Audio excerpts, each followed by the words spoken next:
I'm stuck in the mirror.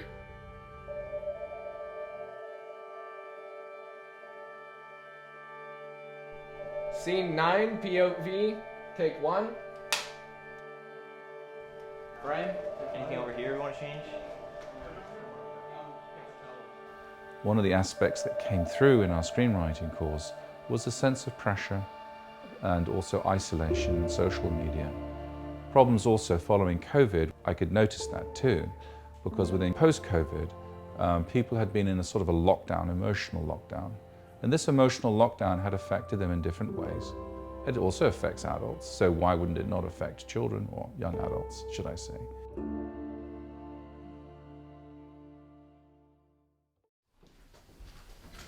Hey, birthday girl. Guess what I got for you? I called. You could have texted me back. My name is Karma Zachary, and I played Claire's mom in the film Reflection. I think it's becoming more and more difficult for young women, especially in the high school environment. You know, there's lots of mental health issues and anxiety. I think it's a really great venue for people to see this film, I think, because she is struggling, right? Coming to a new, you know, country, trying to make friends. School sucks. My friends are back in France. There's nothing else to say. You know, I heard an analogy recently about sending kids to high school sometimes like a war zone, right? Which is really, you know, it can be really challenging for a lot of people, so. I was invited by Tony to come up and help with the instruction on the screenwriting course. The screenwriting course was specific to short film filmmaking, of which we decided to look at ways of narrative in designing short films. So on set, I was pretty much in charge of how the final image looked, just making sure there's nothing wrong in the frame and overlooking the whole process, and some of the time behind the camera. Post, I was doing a lot of the visual effects, kind of planning it all out and just working through the plan and making sure everything was flowing properly through the pipeline. Hi, my name is Lachlan Conlon. I was the first assistant director for the film Reflection. My general responsibilities for the film were making sure everything came together and ran well, making sure everybody stayed on task and stuff, as well as keeping the shoot moving.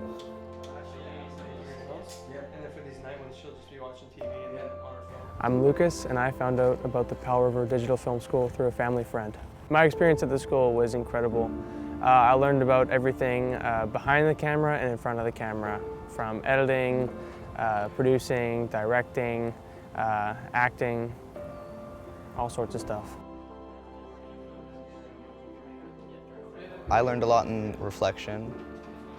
We did a lot of things. It felt like an actual short film, unlike a lot of other films that we did. It felt really nice because it was actually organized. Acting was really great, and it was really intense. It was a lot of work and a lot of emotions with everybody, so I think it was one of my most memorable moments.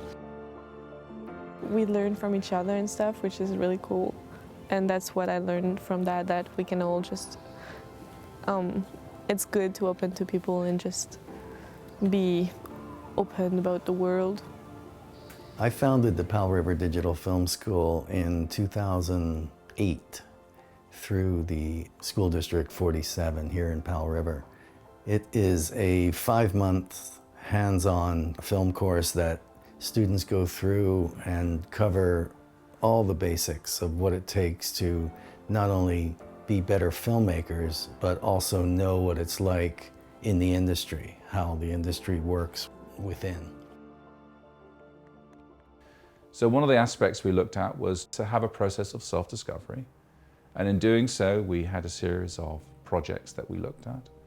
And then we focused on, in principle, what we need to say on TV and film.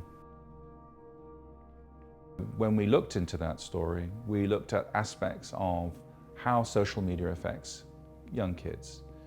And I think it's a huge pressure to bear on them when they're being analyzed and scrutinized on a daily basis, especially young girls, where posts can be attacked and individuals can be ridiculed because they're expressing their own feelings. I felt that was something that should be explored and was done so through Tony's leadership in the course.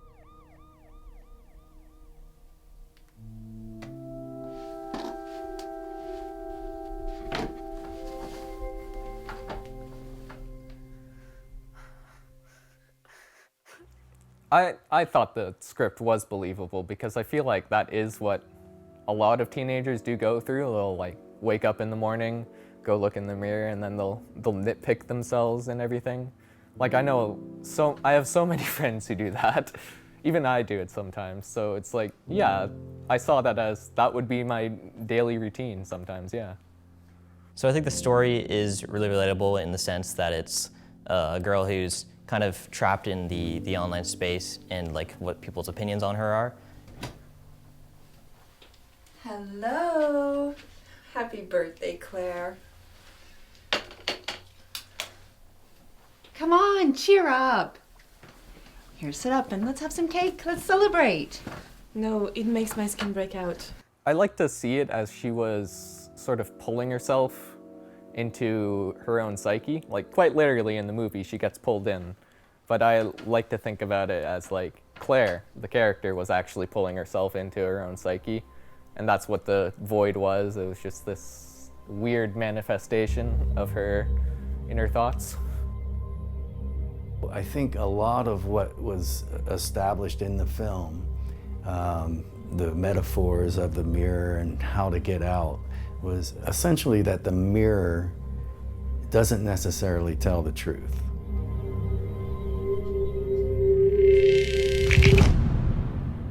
The girl is pulled into that non-truth to find out what the truth is.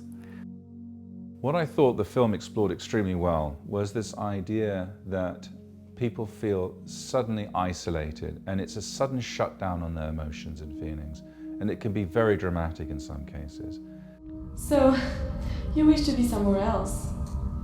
We're not so different, are we? No, stop, let me out. It's very difficult for people to even engage when they're in that shutdown process, because everybody in their world is basically an imposter or someone that's attacking them. The school called and told me what you did. Well, are you going to tell me what happened? Or that you attacked 3 of the girls in your class? They deserved it, they're trash. When someone feels vulnerable, they immediately go into a reclusive sort of position. They don't wish to talk about it because they feel by talking about their feelings, they're then further heightening their vulnerabilities.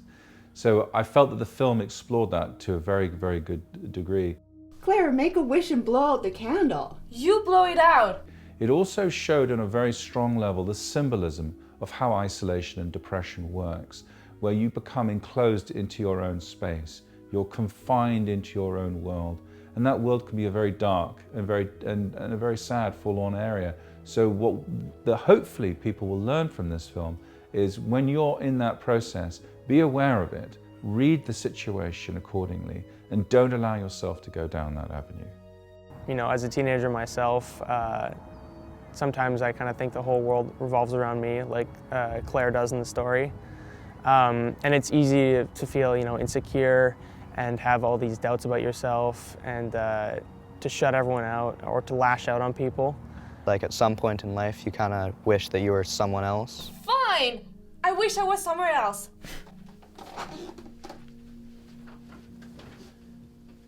Well, why would you say that? Why wouldn't I say that? I hate it here.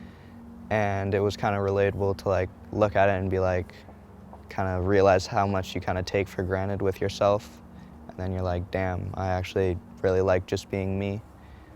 And it was kind of like a good wake-up call in a way. So she comes to the realization that there's more important things in her life than these random faces on the internet that are telling her things, like her family, for instance. So when she comes back to the real world, she has like a new gratefulness for her family. Are you okay, Mom? I just want you to be happy. I love you, and I'm so sorry. I love you too, sweetie. Come here.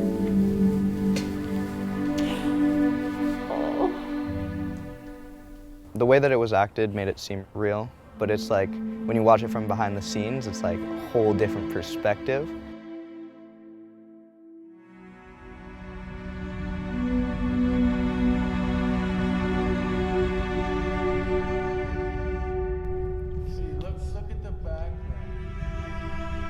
When I saw the end result, it was really cool, kind of looking at it, and it felt like it was like a real thing that was going on.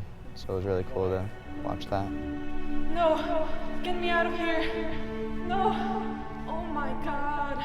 Well, I remember one thing that happened was, I think the first day of shooting the void scenes, we didn't really have a very thought out plan on how to shoot the green screen aspect of the part where she was looking through the window. So I really had to do some hard thinking to figure out how we could accomplish it. And so when we set up the big green screen in the back and the blacks in front of it with the punch in the window, I could really see it was all coming together. Look, we can talk about this later, okay?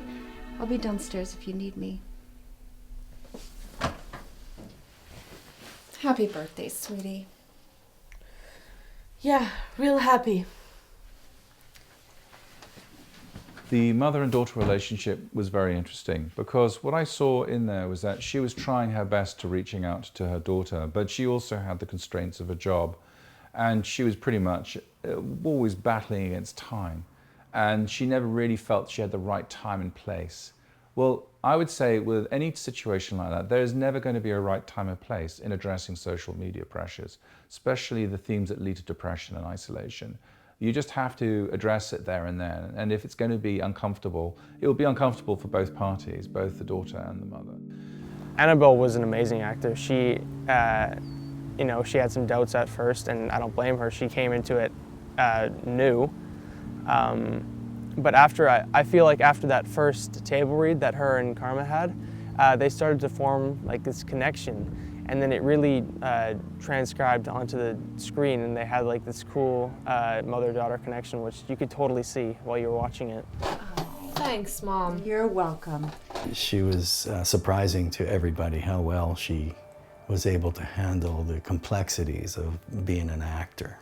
Working with Annabelle was an absolute treat because she's just a lovely little human, and I didn't know what to expect because she hadn't done any film acting before, but I was so impressed with her.